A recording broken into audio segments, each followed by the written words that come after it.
Assalamualaikum warahmatullahi wabarakatuh. Kami dari kelompok 5 akan menjelaskan materi tentang sistem sirkulasi. Materi ini disusun oleh Devi Danisa, Devina Febrina, Dwi Delia Indarwati, Nadira Ali Priyanti, dan Resyafa Wahyu Samudra.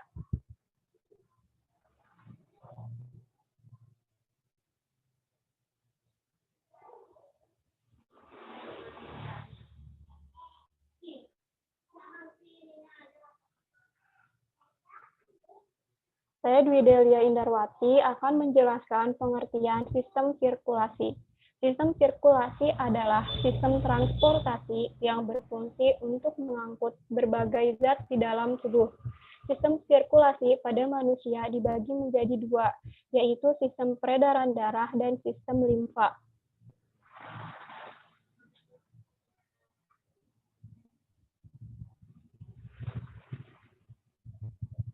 Yang pertama, sistem peredaran darah. Sistem peredaran darah adalah sistem transportasi yang melibatkan 3 komponen, yaitu darah sebagai medium transportasi, jantung sebagai pemompa, dan pembuluh darah sebagai saluran. Sistem peredaran darah pada manusia bersifat tertutup dan ganda. Tertutup artinya darah dialirkan melalui suatu pembuluh, dan ganda artinya melewati jantung sebanyak 2 kali. Darah. Darah adalah jaringan ikat berupa cairan yang tersusun atas plasma darah, sel-sel darah, dan keping darah. Darah memiliki 6 fungsi, yaitu mengangkut oksigen dari paru-paru ke seluruh tubuh, mengangkut sari-sari makanan, mengangkut sisa-sisa metabolisme, mengedarkan hormon untuk kinerja tubuh, mengatur pH dan suhu tubuh, dan melawan penyakit.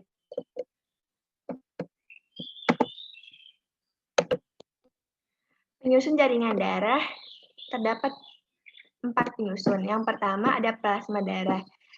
Plasma darah terdiri dari 90% plasma dan 10% air. Sisanya tersusun oleh protein plasma seperti albumin, globulin, fibrinogen, antibodi zat makanan dan mineral, dan sisa metabolisme.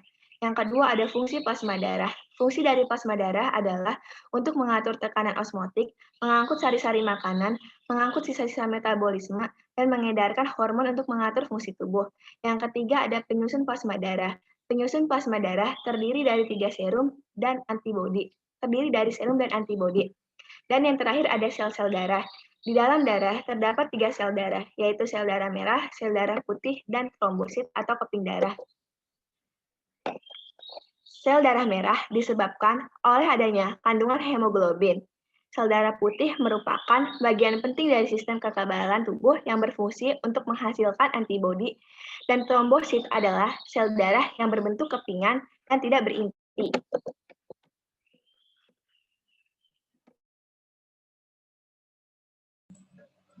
Saya Resyafa akan menjelaskan alat peredaran darah. Dalam sistem peredaran darah, terdapat organ yang berperan dalam proses peredaran darah, yaitu jantung dan pembuluh darah. Yang pertama, jantung. Jantung sebagai alat pemompa darah.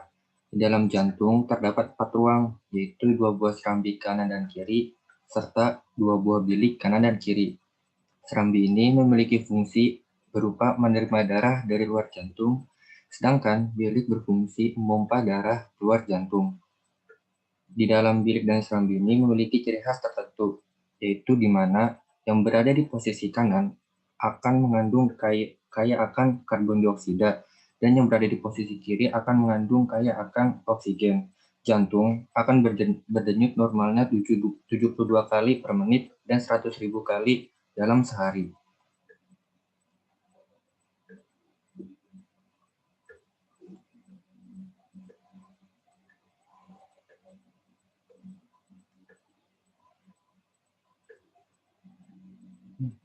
Selanjutnya itu pembuluh darah.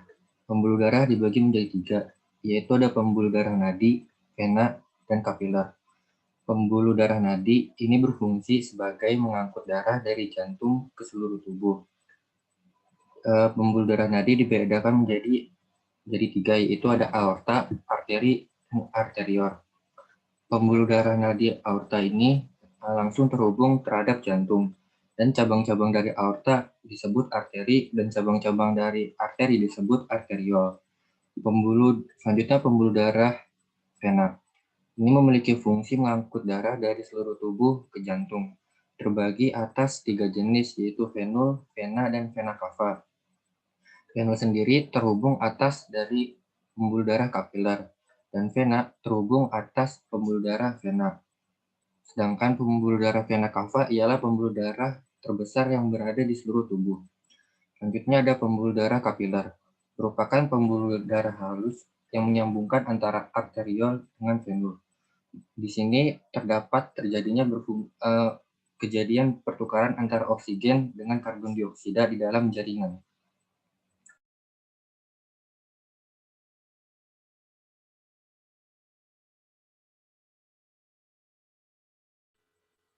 Saya Nadira akan menjelaskan mekanisme peredaran darah. Sistem peredaran darah pada manusia termasuk peredaran darah tertutup dan ganda. Sistem peredaran darah manusia terbagi menjadi darah kecil.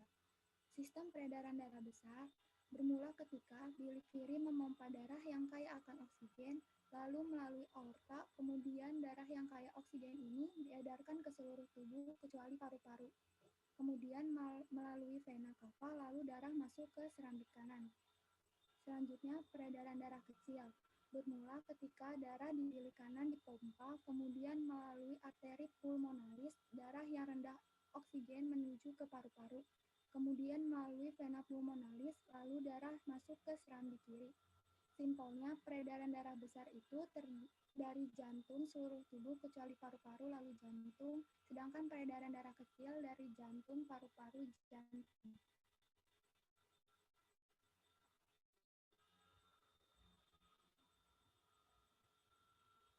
Di gambar ini, warna merah berarti darah kaya akan oksigen, sedangkan yang warna biru berarti darah kaya akan karbon dioksida.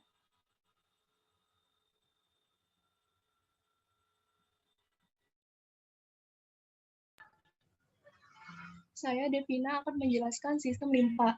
Sistem limpa merupakan sistem yang mengandung aliran limpa di seluruh tubuh. Fungsi limpa yang pertama yaitu untuk mengembalikan kelebihan cairan, yang kedua yaitu mengangkut lemak berupa emulsi dari usus ke sistem peredaran darah, dan yang ketiga mengangkut limfosit dari kelenjar limpa ke sirkulasi darah.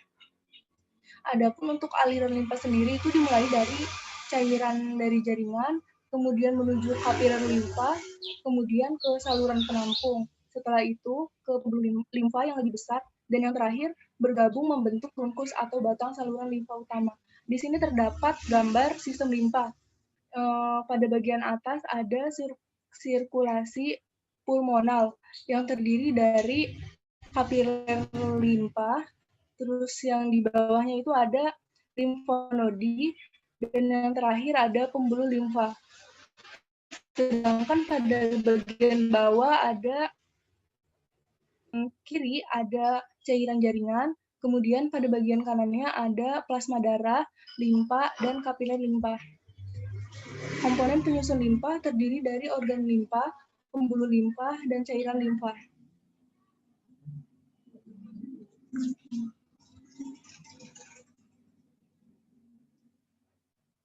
Gangguan pada sistem sirkulasi. Yang pertama ada anemia.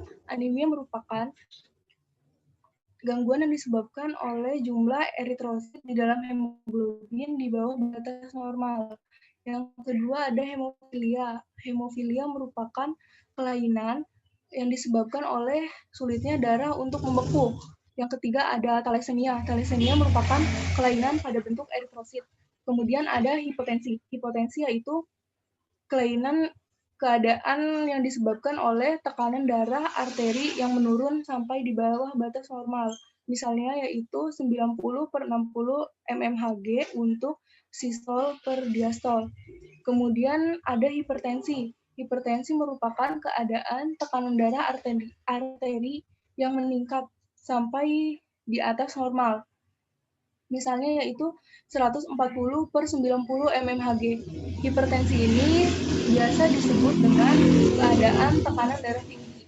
Kemudian ada trombus. Trombus merupakan kelainan yang disebabkan oleh terdapatnya gumpalan darah yang menyumbat pembuluh darah. Dan yang terakhir ada varises. Varises merupakan kelainan yang disebabkan oleh pelebaran pembuluh vena. Varises ini biasanya terjadi pada bagian tubuh, pada bagian bawah, yaitu bagian betis.